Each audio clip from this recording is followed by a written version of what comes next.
આપણી સાથે વરિષ્ઠ પત્રકાર જગદીશભાઈ મહેતા જોડાયા છે.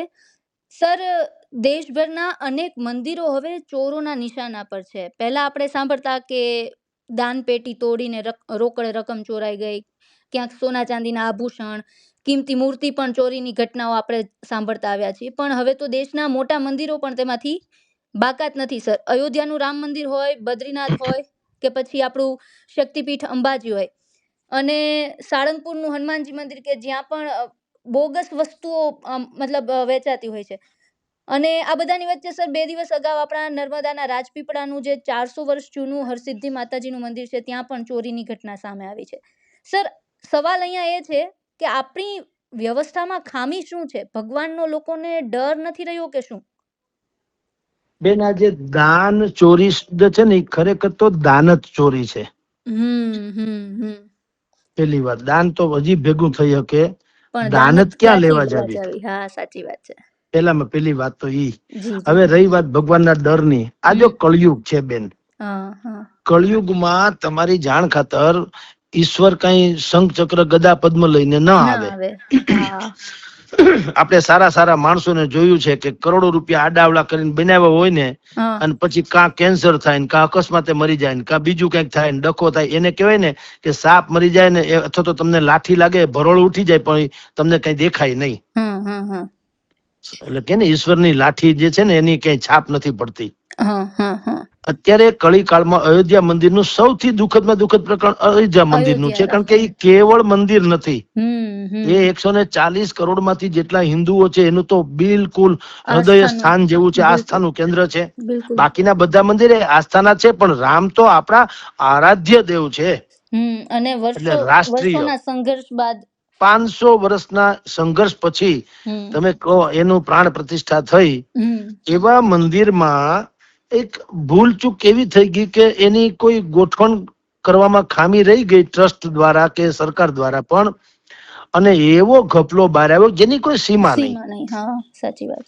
હવે એ ઘટનાએ આખા હિન્દુસ્તાનને આહત પહોંચાડી. પણ તમે જુઓ, આ બધી બાબતો, આ અયોધ્યાનું બહાર આવ્યું એટલે એના પછી તમે જુઓ બધી જગ્યાએ જેમ જેમ જેમ જેમ તમે તપાસ કરો ત્યાં બધે આવા જ કૌભાંડ બહાર આવવામાં આવ્યા. અંબાજી મંદિરમાં સ્ટ્રોંગ રૂમ માંથી રોકડની ચોરીનું પણ સીસીટીવી માં કેદ થયું.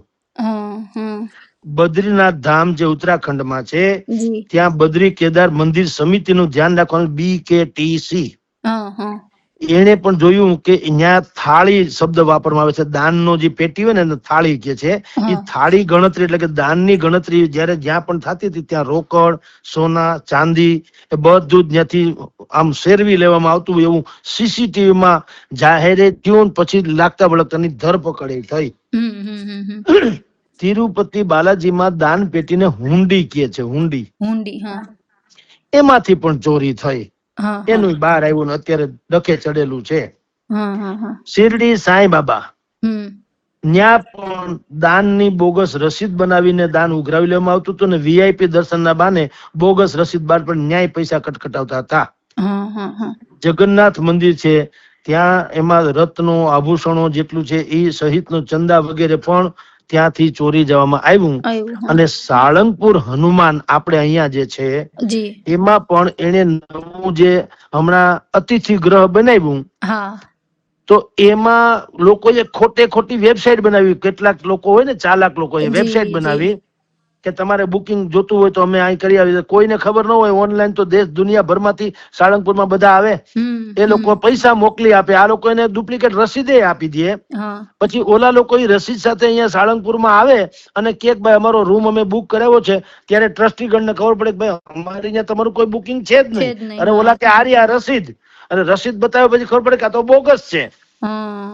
એટલે તમને ખબર હોય તો હમણાં સાળંગપુર ના ટ્રસ્ટીઓ જે છે એને કિંગ ઓફ સાળંગપુર અને દાદાના જે અમુક સોનાના વાઘા સહિતના દાદા જે હનુમાનજી છે એની પેટર્ન કરાવી. શું કામ? આ જ પ્રકારના હસતા મુખે હનુમાન જે છે ને એ ચારેક વર્ષ સ્થાપના કરીને હવે લોકો મંડ્યા છે એમાંથી વકરો ગોતવા પૈસાનો. એટલે એને બાકી એને કઈ હનુમાનજીની પેટર્ન થોડી હોય, પણ અમુક ચોક્કસ પ્રકારના હનુમાન એ સ્વાભાવિક જ ત્યાંના જ છે કે સોનાના આભૂષણ વાળા, એટલે વાઘા પહેરેલા અને પાઘડી પહેરેલા અને હનુમાનજી જે રીતે ત્યાં હસતા મૂકે છે એવી મૂર્તિ પેલા ક્યાંય તમને જોવા નથી મળતી. પેલા તમને હનુમાનજી હોતા હે, પણ આ ટાઈપની મૂર્તિ નથી એટલે એની પેટર્ન કરાવી. તો વાત આવી દાન જ ચોરીની. આ બધા ધર્મના સ્થાનકમાં રહીને ભગવાનની સન્મુખ રહીને આવી ચોરીને અંજામ આપતા હોય તો તમે વિચાર કરો કે આમાં સનાતન ધર્મ હોય કે બીજો કોઈ ધર્મમાં ટકે ક્યાંથી? સાચી વાત. આપણી ભીતરમાં જ સડો છે. આપણે વિધર્મીથી માંડીને બધાને જે દોષ દઈએ, પણ આપણે ત્યાં પણ કઈ આપણે જેને કહેવાય કે એક પ્રકારનો નિયમ કે કોઈ સંયમ કે કોઈ ચરિત્રની શુદ્ધિ કે દેહ શુદ્ધિ જેમ હોય છે ને એમ લક્ષ્મીની પણ શુદ્ધિ હોય છે, દ્રવ્ય. તો એ હોવું જોઈએ ને. શાસ્ત્રમાં બેન ઉલ્લેખ છે, આ જે મંદિરોમાં આપણે દાન આપીએ ને અથવા તો સંપત્તિ મંદિરની જે હોય, ગૌશાળા હોય કે અતિથિ ભવન હોય કે જે કઈ હોય તે, આમાં કોઈ ચોરી ચૂપી કરે તો એ દેવ દ્રવ્યનું અપહરણનો મહાપાપ ગણાવવામાં આવ્યું છે શાસ્ત્રમાં. એને દેવ દ્રવ્ય કહેવાય. ટોલ અને ગુપ્ત રાજા જે થઈ ગયા આપણા વિજયનગરના સામ્રાજ્ય જેવામાં, તો ત્યાં ભારતીય રાજવંશો જે ભૂતકાળમાં હતા ને એ આના માટે થઈને સ્પેશિયલ હિસાબ કિતાબ માટે એને માણસો રાખતા, વિશેષ અધિકારી, અને એને દેવકરણ અથવા તો શ્રીકરણ એવી એને પોસ્ટિંગ આપતા હતા. કારણ કે ત્યારે તો સ્વાભાવિક છે આવી ચોરી લબાડી તો થતી પણ નહીં, પરંતુ એને સાચવવા માટે પણ એક પોસ્ટ ઉભી કરવામાં આવતી હતી, દેવકરણ અને શ્રીકરણ. દેવકરણ શ્રીકરણ. હા, અંગ્રેજોના વખતમાં 1863માં એક 20મો એક્ટ જાહેર થયો અને એમાં આ નહીતર તો પેલા સરકાર હસ્તક જ બધું હતું. રિલિજિયન્સ એન્ડોવમેન્ટ એક્ટ 1863માં ઈસ્ટ ઇન્ડિયા કંપની ત્યારે આપણી ઉપર રાજ કરતી હતી. એને જે મંદિરોનો તમામ વહીવટ હતો ને એ જે તે ટ્રસ્ટ અને સમિતિને સોંપી દીધા. ત્યારથી ટ્રસ્ટ એક્ટ અને ચેરિટેબલ ટ્રસ્ટ એક્ટ જે કહેવાય ને એ અમલમાં આવ્યો કે ભાઈ હુંડી ને દાન પેટી ને ફલાણું જે કઈ હોય એ બધું તમારે વહીવટ કરવાનો એમ. અને ત્યારથી એ તો બધી શુભ આશયથી બધું થયેલું. ત્યારે આવા વિકારે જન્મતા નહોતા.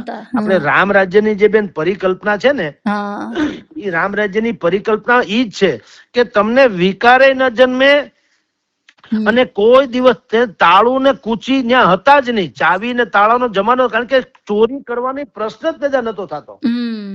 ઉલટાનું તમારું કોઈ ઘરેણું પડી ગયું હોય તો હું જે તે સમયે ગામના ચોરે આવીને કેતો કે ભાઈ આ ઘરેણું મને મળ્યું છે, કોનું છે લઈ જાવ એમ.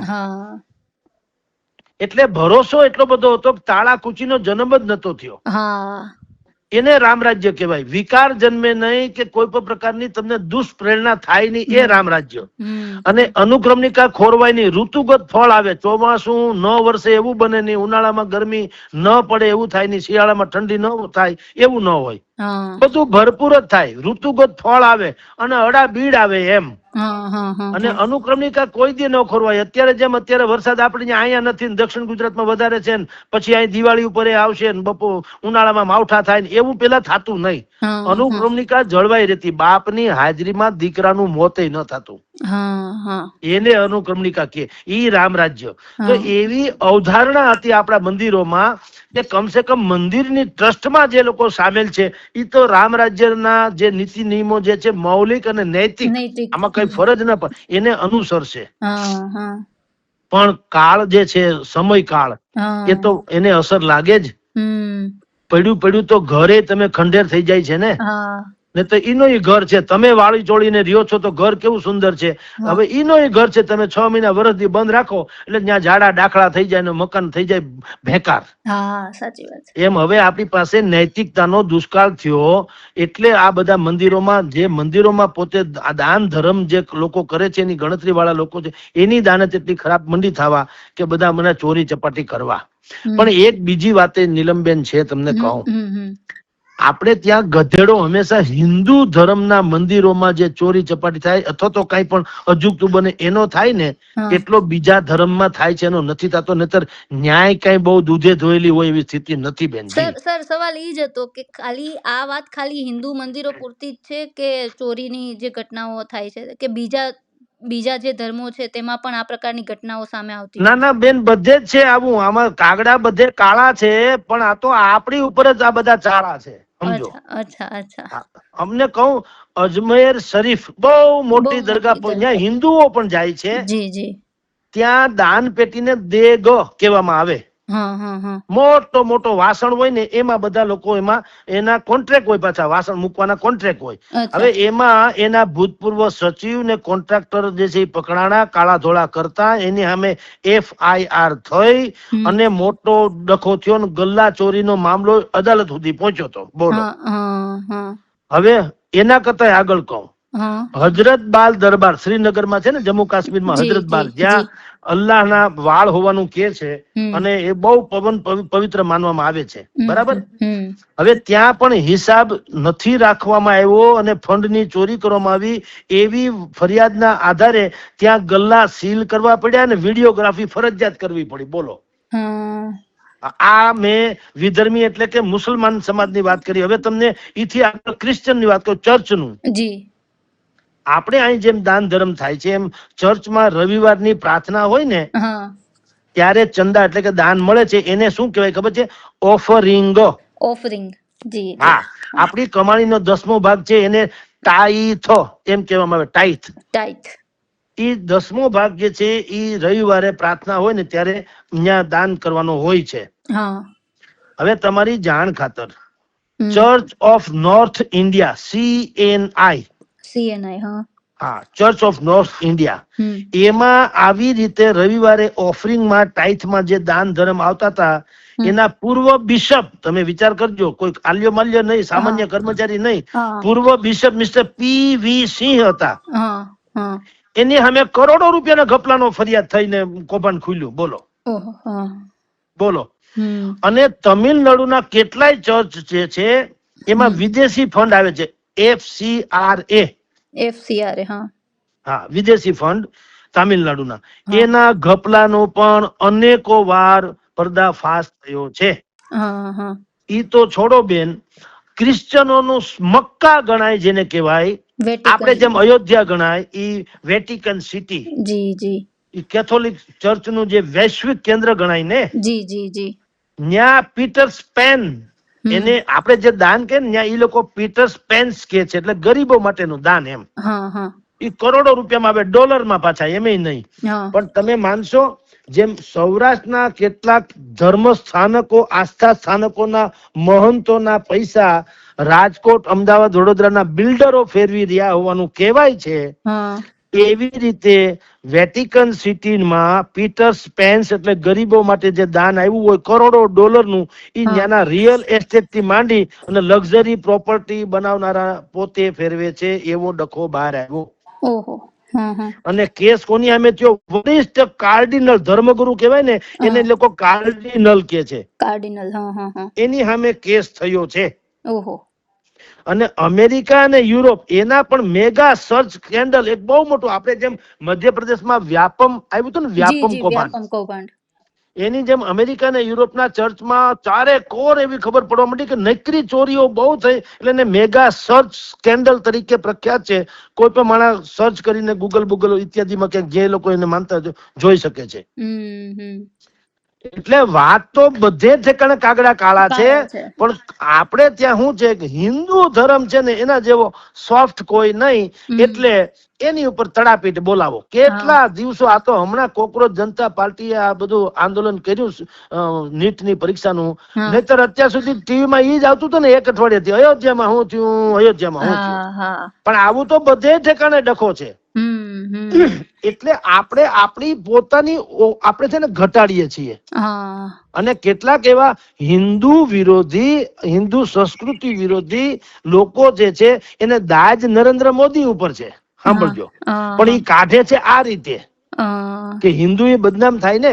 નથી અમુક લોકો કેતા આપણા જ હિન્દુ છે, ઉત્તર પ્રદેશનો એક નેતા છે જે પેલા સમાજવાદી પાર્ટીમાં તો પછી અનેક પાર્ટીમાં ગયા, બસપા ખસપા ચારેકોથી પછી કાઢી મૂકવામાં આવ્યા ભાઈને. એને કીધું કે જો રામ अपने खुद की रक्षा नहीं कर पाते, दान चोरी चंदा की रक्षा नहीं कर पाते, वो और किसी की रक्षा क्या करेगा લ્યો. એમ તો ભલામણા આપણા VIP લોકો જેટલા નેતાઓ છે, રક્ષા મંત્રી છે, એને Z+ સુરક્ષા છે કે નહીં? છે. તો આપણે એમ કહેવાય કે તમે પોતે સુરક્ષા લઈને ફરો, તમે દેશને શું સુરક્ષિત રાખશો? અરે કાકા, એમ જ હોય. ઈ સુરક્ષિત છે તો દેશ સુરક્ષિત છે. આપણા એકે દેવી દેવતા જે છે એ શસ્ત્ર વગરના છે? ક્યાંય જોયું તમે?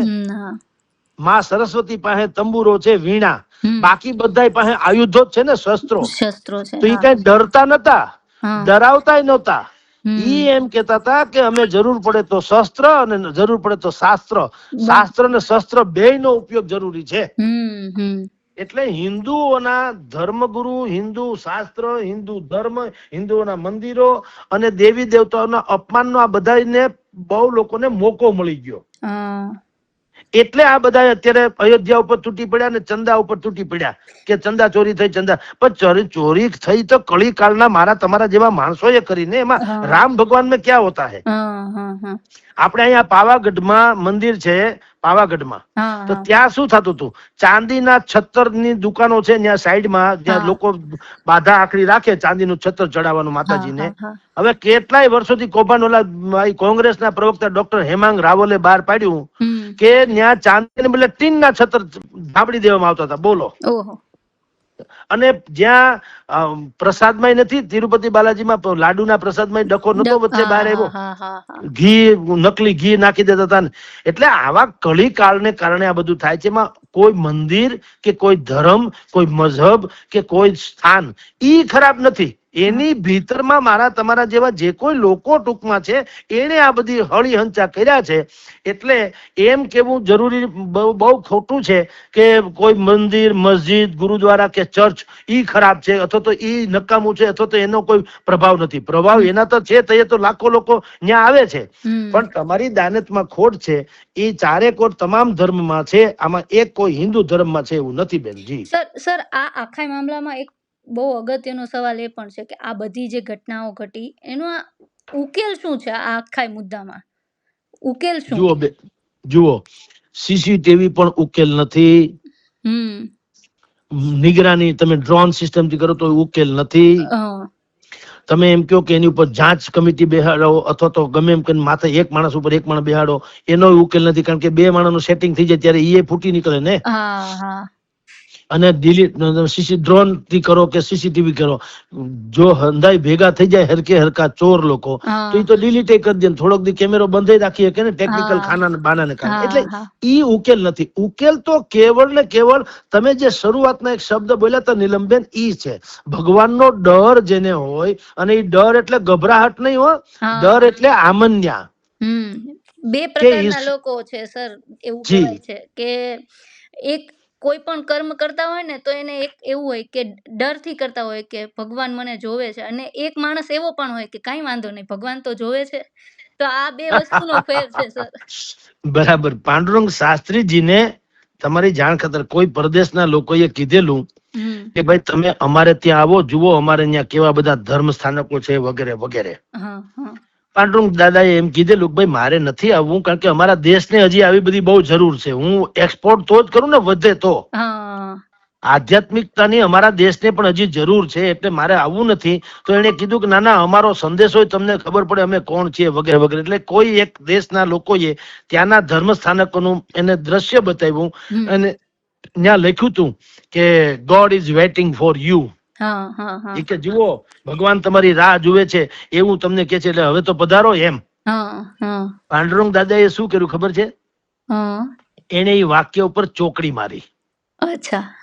હા, એને કીધું કે બસ આટલો જ ફેર છે અમારા આધ્યાત્મમાં તમારા આધ્યાત્મમાં. કે કેમ? કે તમે એમ કહો છો કે God is waiting for you, એટલે ભગવાન તમારી રાહ જુએ છે. એનો અર્થ એમ છે કે દાનવ અને માનવ, દેવ અને માનવ બે અલગ અલગ છે ને. મારી રાહ ભગવાન જુએ છે, એટલે હું માનવ છું, ભક્ત છું, ભગવાન મારી રાહ જુએ છે. પણ વાક્ય અમારા આધ્યાત્મ શું કે છે? God is not waiting for you but God is with you. ભગવાન તમારી સાથે માહે હૃદયમાં જ છે. આપણે તમે જુઓ ઘણા લોકોને તમે એવું માનતા, તમે જોજો કે તમાકુ ખાય, સિગરેટ પી, દારૂ પી ને સત્યાનાશ હોજરીનો કર્યો હોય, પછી ડોક્ટર પાસે જાય, ડોક્ટર એને દવા આપે તો એ લોકો શું પૂછે ખબર છે? કે સાહેબ રેગ્યુલર દવા લે ને, આની કોઈ આડ અસર નહીં થાય ને? અરે ભલા બહુ કરી તમે સત્યાનાશ કરીને કહો ત્યાં સુધી કઈ નહીં, દવાની આડે સર. એમ આપણે લોકો સીસીટીવી કેમેરાથી ગભરાઈએ, પણ જે રઘુનંદન પ્રભુ રામ છે નથી ગભરાતા, જે ભીતરમાં છે ને સામે છે. સાચી વાત. આનો ઉકેલ છે. ભગવાનનો ડર એટલે એમાં માન્યતા. ઈશ્વર કે ને આપણે છે ને એક વાક્ય બધા બહુ ધર્મચાર્યો કે છે કે તમે ભગવાન નું માનો છો પણ ભગવાન માં માનો છો ખરા? બરાબર. ભગવાનમાં માનો, ભગવાનને કીધું ને એમ કે બધા શું છે બૌદ્ધિક ચર્ચામાં બધા બહુ પડી જાય. હું પાંડુરંગ શાસ્ત્રી ની વાત કરું તો કોક વળી બીજી એમ કે દાદા ભગવાને આમ કીધું હતું, તો ત્રીજો વળી કે બીજો ધર્મ નું સંપ્રદાય, ઓલા કે સ્વામિનારાયણ ભગવાન તેમ કીધું. એટલે ભાઈ ચર્ચામાં હું મહાન તું મહાન એમ નથી. તમામ ધર્મ, હિન્દુ, મુસ્લિમ, શીખ, ઈસાઈ, તમામના ભગવાન તો પવિત્ર હતા ને, ઈશ્વરમાં કઈ ખામી નથી. આપણી પૂજા પદ્ધતિ અલગ અલગ છે ને બધું છોડો, પણ બેઝિકલી જેને અલ્લાહ ઈશ્વર જે બધા કહીએ છીએ એમાં તો કઈ ખામી હતી નહીં. તો ઈ લોકો શું કોઈ પણ શાસ્ત્રમાં એવું લખ્યું છે કે ભાઈ તક મળે તો તમારે ચંદા બંદા ચોરી લેજો, તક છોડતા નહીં કોઈ દી, એવું સાંભળ્યું ક્યાંય? દરેક માણસ એમ જ કે છે ભાઈ પરોપકાર કરો, પુણ્ય કરો તો તમારો મેળ પડશે. સત્ય, અહિંસા, ચોરી ને કરવી, વણજો તું નવ સંગરવું, બ્રહ્મચર્ય ને જાતે મહેનત, કોઈ અડે ના અભડાવું. આ બધી પવિત્ર ભાવના જે છે એને તમે વહન કરો. અને ઈ શું કામ નથી આવતી ઈ તમને કહું. આ તો મેં ઉપાય કીધો કે આમાં નૈતિકતાનો અત્યારે દુષ્કાળ છે. ઉપાય શું છે? ઉપાય ઈ છે કે તમારી શિક્ષા પદ્ધતિમાં જો આ ઉમેરવામાં આવે નૈતિકતાનો વિષય, તો મેળ પડે. આપણે ત્યાં બધા એમ કે સેક્સ એજ્યુકેશન તમે પઢાવવામાં આવે, એટલે ભાઈ ઊંધે રવાડે ચડાવવામાં બધાને બધી ખબર છે. ઋતુગત આવે, દુનિયાભરમાં પ્રાણીમાં પણ બધા જન્મ થાય છે, મૃત્યુ થાય છે. પણ તમારી જાણ ખાતર નૈતિકતાનો દુષ્કાળ જે છે, તમે વિચાર કરો ને બેન, આ ચોરી, લબાડી, ખૂન, લૂંટ થી અરે ઈ છોડો, પણ જેટલા કૌભાંડો થયા દેશમાં, જેટલા પણ કૌભાંડો, ચંદા ચોરી થી માંડીને ઠેઠ વિજય માલ્યા સુધીનું, કોઈ અભણ માણસે કર્યા એવું સાંભળ્યું? બોલો તો તમે શું ભણ્યા એમ કહો? ભણેલો કોને કહેવાય? કે જેને સારા નરસાનું ભાન હોય. ખરાબ હોય ન કરાય, સારું હોય કરાય. ઈ જે અગાઉના જમાનામાં ઋષિ મુનિઓ જે આપણને ભણાવતા હતા ને આશ્રમોમાં ને ગુરુકુલોમાં, ઈ એવું ભણતર આવે તો જ આનો ઉકેલ ઈ છે. ભલે અત્યારે લોકોને આપણને કોઈ આપણને સાંભળીને કે આ તો પછાત વાતો કરે, હવે ઈ એની ભલે સર્ટિફિકેટ ફાડ્યા કરે, પણ તમારી લોહીમાં એવું હોય, ડીએનએ માં તમારામાં સંસ્કાર નામની કોઈ ચીજ પડે તો મેળ પડે. આ માવતરનો વિષય નથી હો. માવતર એ અત્યારે કળીકાળના જ માવતર છે બિચારા. બાયોલોજીકલ માવતર થઈ જાય પણ એની ફુરસત ક્યાં? પોતે પણ આવી રીતે આપા ધાપીમાં પડ્યા હોય, ક્યાંથી છોકરાઓને સંતાનને કાંઈ પણ શિક્ષણ આપી શકે? એટલે એમ ન કહીને છૂટી જવાય કે માવતરની જવાબદારી છે. માવતર કઈ તમે દરવાજાની બહાર સંતાનો શું કરે, હું માવતર કઈ પીછે જાય એવું ન હોય. પણ નૈતિકતા, ઈ સ્વયં બાળક જે શિક્ષણમાં જાય છે એને એવું સમજાવવું જોઈએ, શિક્ષણમાં એવું મળવું જોઈએ કે તમારે કોઈનો ભરોસો ન તોડાય. પરમાત્માનો ખોફ કે ડર નહીં, પણ એની આમન્યા રખાય. આવું જો એને બાળકને કહેવામાં આવે શિક્ષણ પદાર્થમાં, તો ઈ મોટો થઈને આવી બધી બાબતોનું ધ્યાન રાખે અને આવા કોઈ બનાવ ન બને. જી બેન. બિલકુલ બિલકુલ સર, તમામ માહિતી આપી તે બદલ આપનો ખૂબ ખૂબ આભાર સર. નમસ્કાર બેન.